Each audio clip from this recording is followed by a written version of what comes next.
creation of the American Republic, with its written constitution and guarantees of personal natural liberty, is the greatest political accomplishment in the history of the Western world.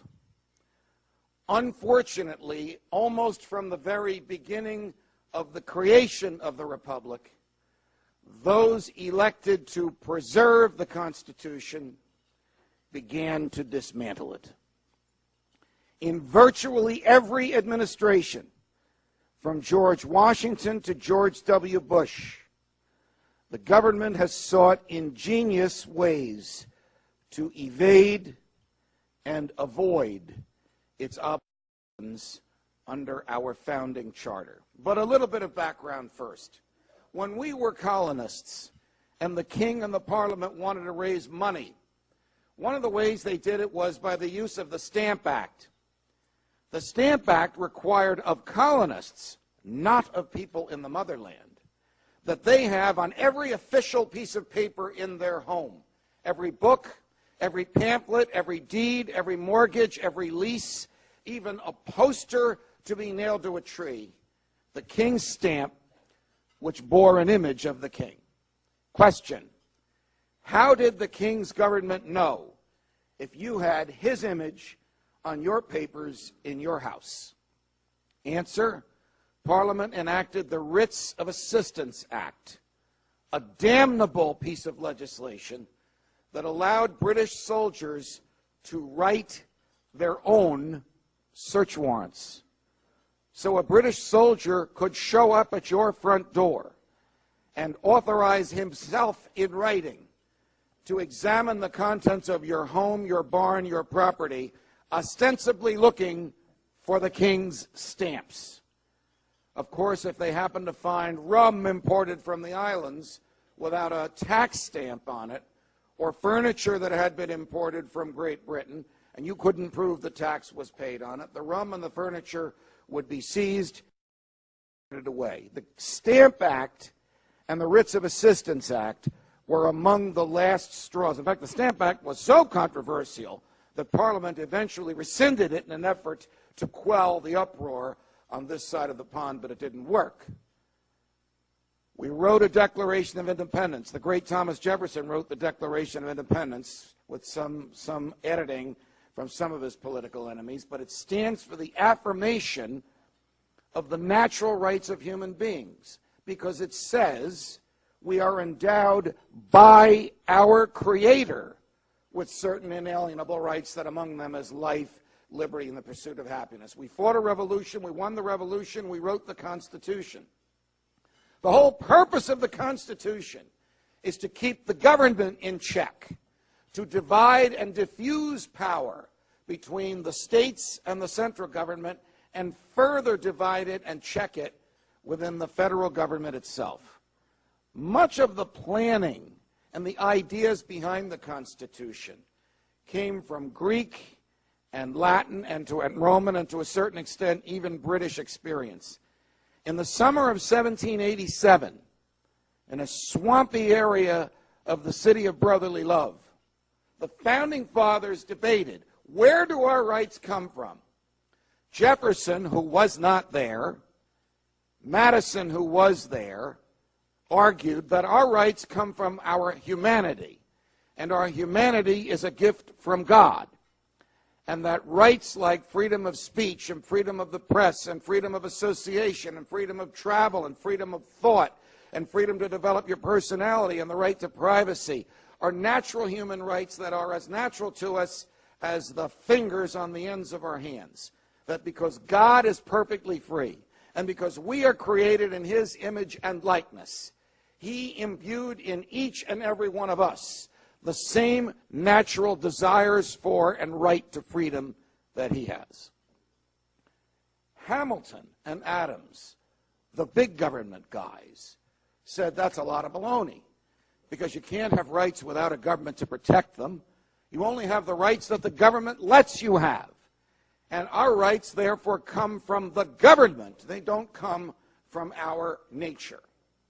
It's clear from reading the document, the Constitution, that it is intended by the language in the Bill of Rights, the first 10 amendments which were added in the next 3 or 4 years, that it is Jefferson and Madison who carried the day, that the whole purpose of the document is to guarantee that our rights exist. Example, the First Amendment doesn't say the government shall give you freedom of speech.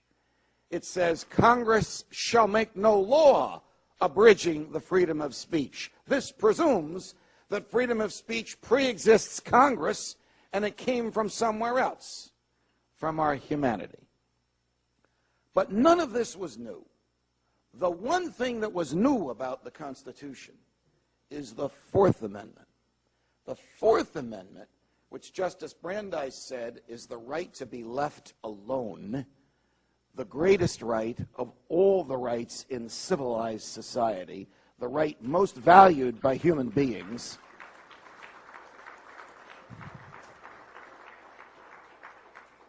Today we call it the right to privacy. Here's what it means. It means that the government can't come and break down your door in the middle of the night like in the banana republics.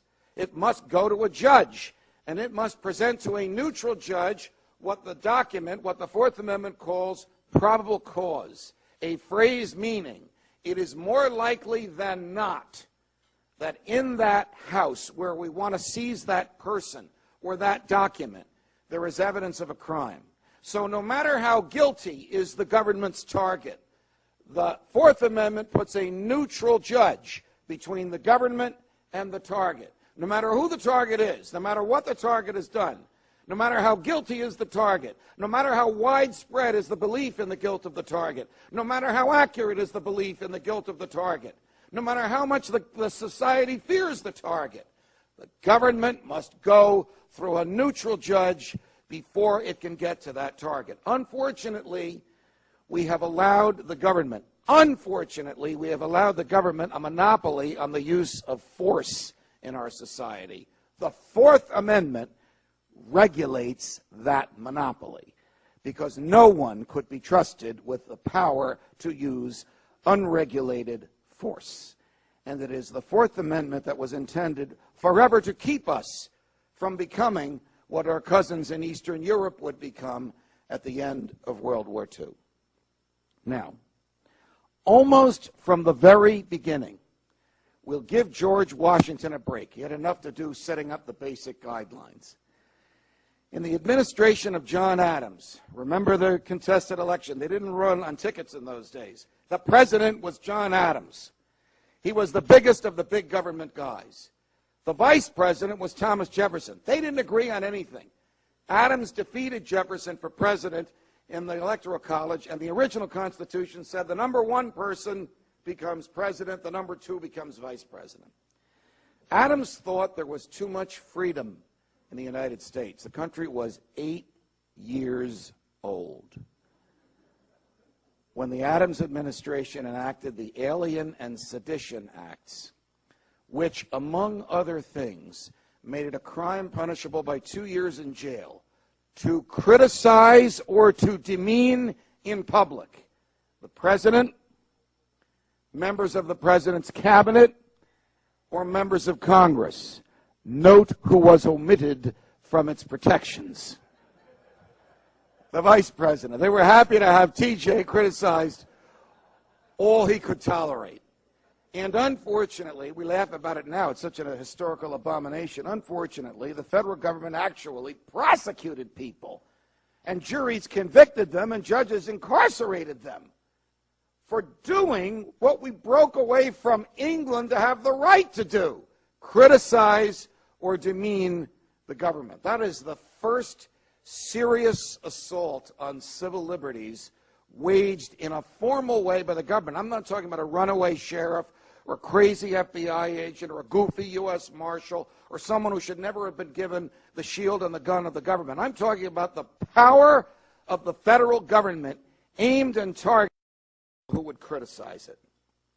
When Jefferson became president and it expired, that is the Alien and Sedition Acts, he basically said, don't even send it to my desk because I'm not going to sign a renewal. He didn't have to say that because by then the anti-federalists, those who believed that our rights were natural, those who believed that the states were sovereign, those who believed that the federal government only had the 17, count them, 17 specific, discrete, unique, precise powers that the Constitution gave it.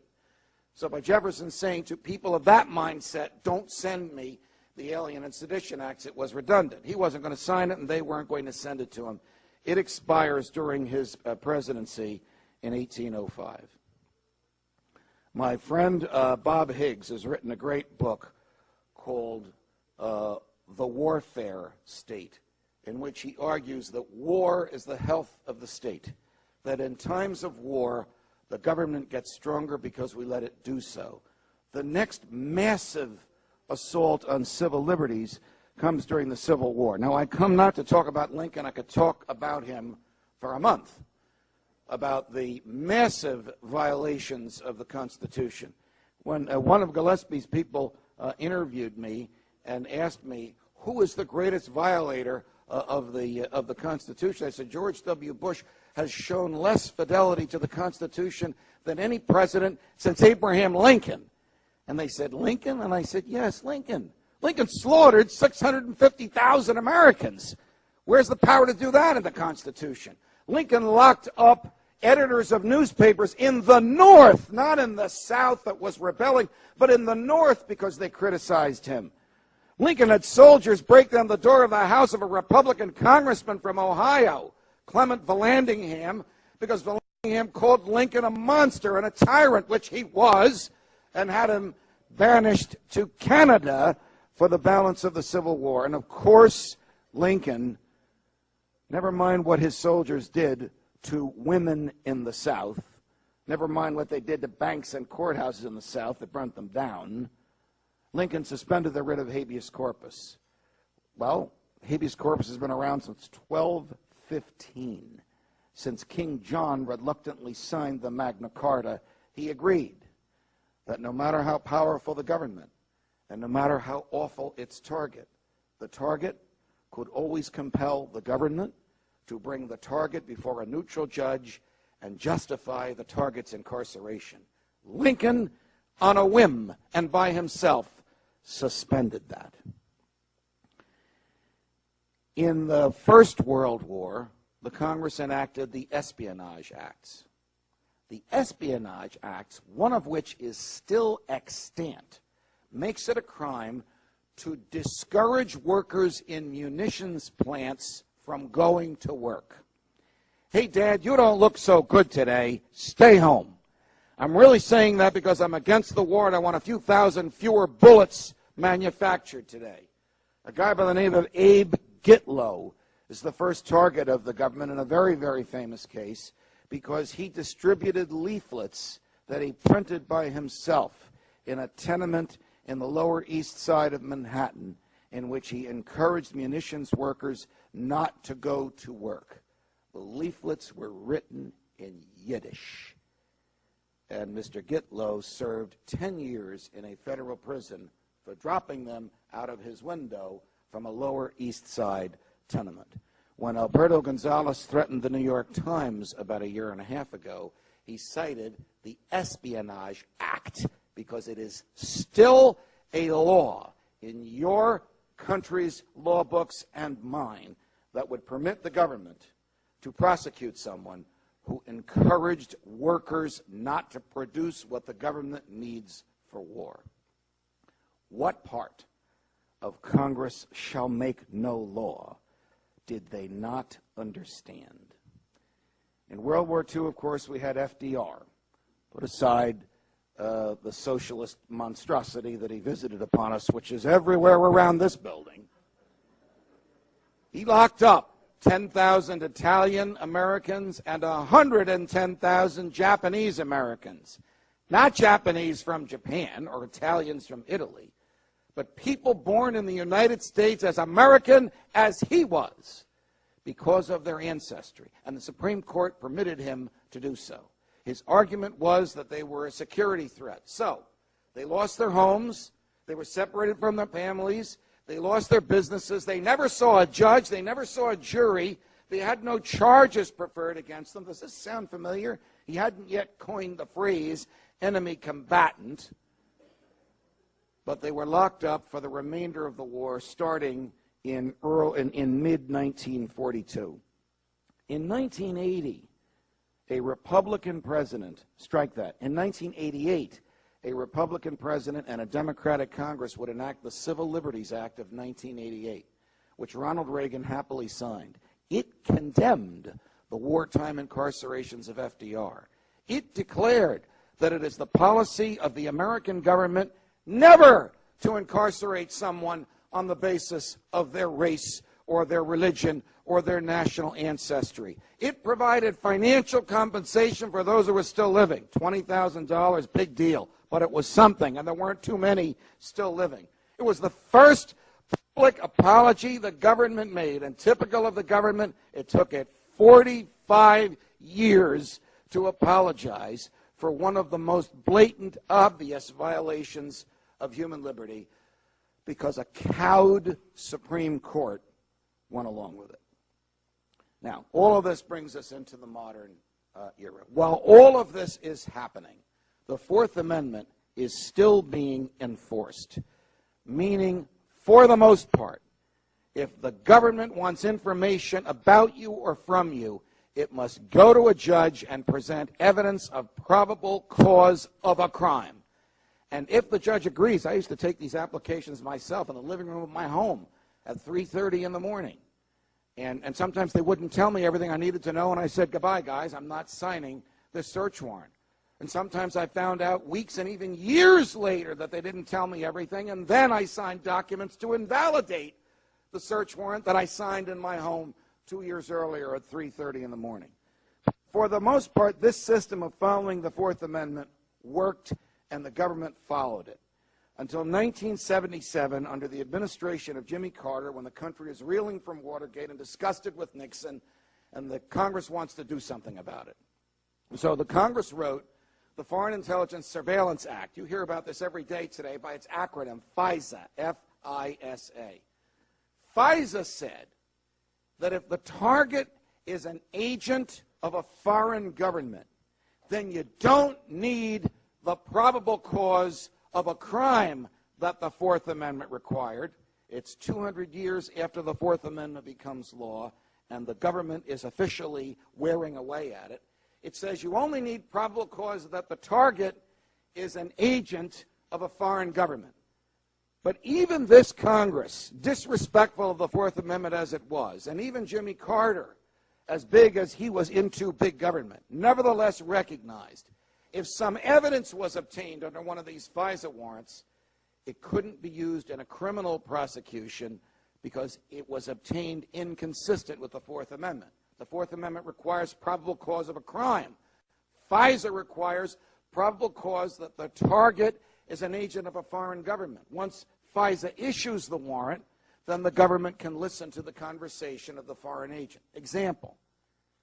If it turns out that the janitor in the Soviet embassy is really a spy who beats his wife, he cannot be prosecuted for domestic violence because the information was obtained from a FISA warrant, inconsistent with the Constitution, and he can't be prosecuted for espionage because the information was obtained from a FISA warrant, inconsistent with the Constitution. The only thing the government could do is deport him.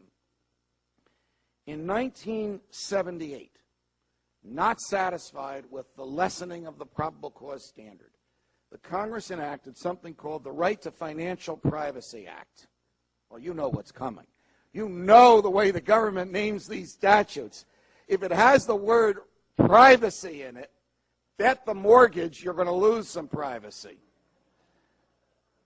The Right to Financial Privacy Act brought us full circle to the Writs of Assistance Act, because this abominable statute permits government agents to write their own search warrants and to serve them on financial institutions.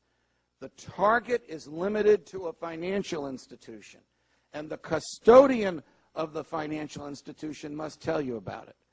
So if an FBI agent decides to write a self-written search warrant on the bank where Nick Gillespie deposits his billions,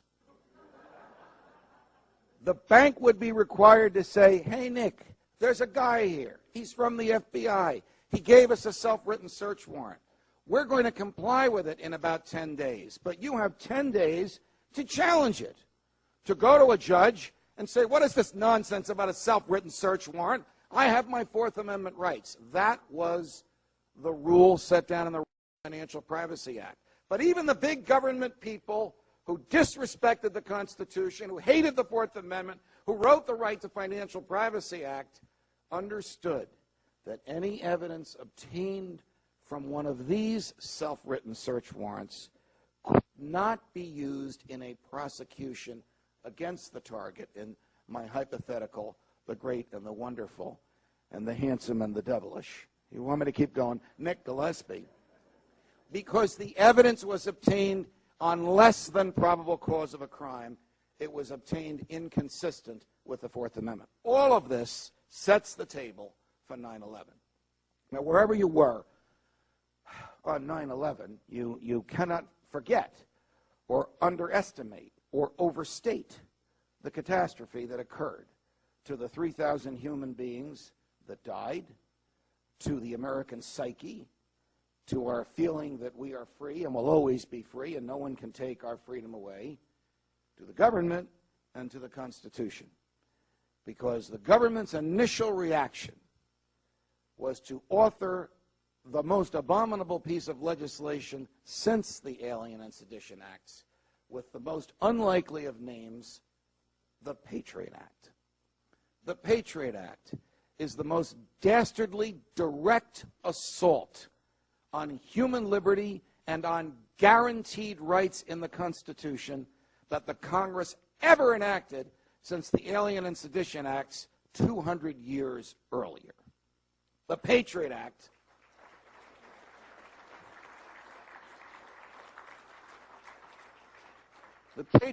was enacted with no debate on the floor of the House of Representatives. Ask your member of Congress how much time he or she spent reading the Patriot Act. I've read it. I've read it twice.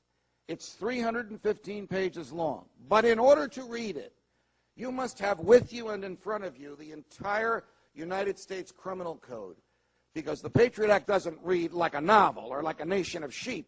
The Patriot Act says, on page 362, change the semicolon to a comma.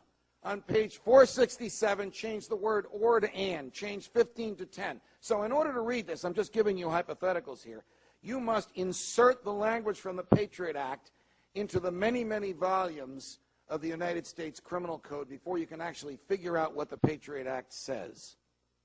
The Patriot Act was posted on the House of Representatives intranet. That's their internal intranet that only members of Congress and their senior staff have access to. And the House members were told they had 15 minutes to vote on this dastardly assault on human liberty. Well, what did the Patriot Act do? Why am I so animated about it, whether there was debate or not? Nobody in the House read it. 2 members of the Senate read it. One of them is dead. Congressman Paul Wellstone said he read it. He's dead. It's Congressman or Senator Wellstone. Senator Russ Feingold has stated publicly that he read it. The 2 people that read it, of course, voted against it. Nobody else read it in its entirety. The Patriot Act allows the FBI, your FBI, those men and women sworn to protect the Constitution, to invade your home while you're at a basketball game or a football game on a Saturday afternoon or church on a Sunday morning and make it look like it was a robbery. Well, what is this? You call the local police and say my house isn't broken into? The last people in the world you would suspect would do that would be your local FBI, but they can do it. And they can plant a listening device on your bedpost or under your kitchen table or in your shower or anywhere in your house that they want without taking anything. By the way, if they want, they could also take your checkbook, because they may want financial information about you and you not knowing that you have it. And if they serve one of those self-written search warrants under the Patriot Act on your bank, let's continue with our hypothetical. Now, after October 15, 2001, send a self-written search warrant. No judges involved. Forget about the Fourth Amendment, the president has said. It takes too much time. Too much time to preserve human liberty. Too much time to remember these are natural rights, as natural as the fingers on the ends of our hands. But the Patriot Act says if the self-written search warrant is served on Gillespie's bank, it is a crime for the bank to tell him. Well, wait a minute. What about the First Amendment that says Congress shall make no law? What about the Fourth Amendment that says if you want evidence from someone, you got to go to a judge? The Patriot Act wipes that out. Not only may the evidence be used, remember Carter and his buddies when they wrote FISA, when they wrote the Right to Financial Privacy Act in 77 and 78, says right in the statute, can't be used as evidence in a criminal case. The Patriot Act says whatever is obtained from one of these self-written search warrants must be used as evidence. The first time I've seen that in any statute I've ever read. Must be, and must be admitted as competent evidence in a criminal case. So the Patriot Act brings us full circle from the reasons for which, at least the last straw about which, we broke away from the mother country. The king and the parliament told the British soldiers they could write their own search warrants and use the fruits of those warrants against us in a criminal prosecution.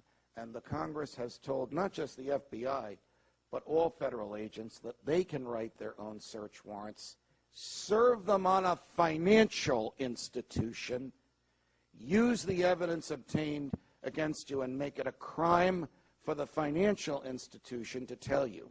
It's even a crime for the custodian, the person at the financial institution, to tell anyone that he or she has received a self-written search warrant. So the banker can't tell her husband, her lawyer, her significant other, a priest in the confessional booth, can't even tell a judge in a federal court. That's why these challenges, when there are challenges, are always John Doe or Mary Roe versus John Ashcroft or Alberto Gonzalez. Because if you file a complaint with your real name on it, 5 years in a federal prison. And the evidence is right there. You broke the law. You revealed that an FBI agent knocked on your door and handed you a self-written search warrant. Even the Patriot Act, however, as abominable as it is, limited the targets of self-written search warrants to financial institutions.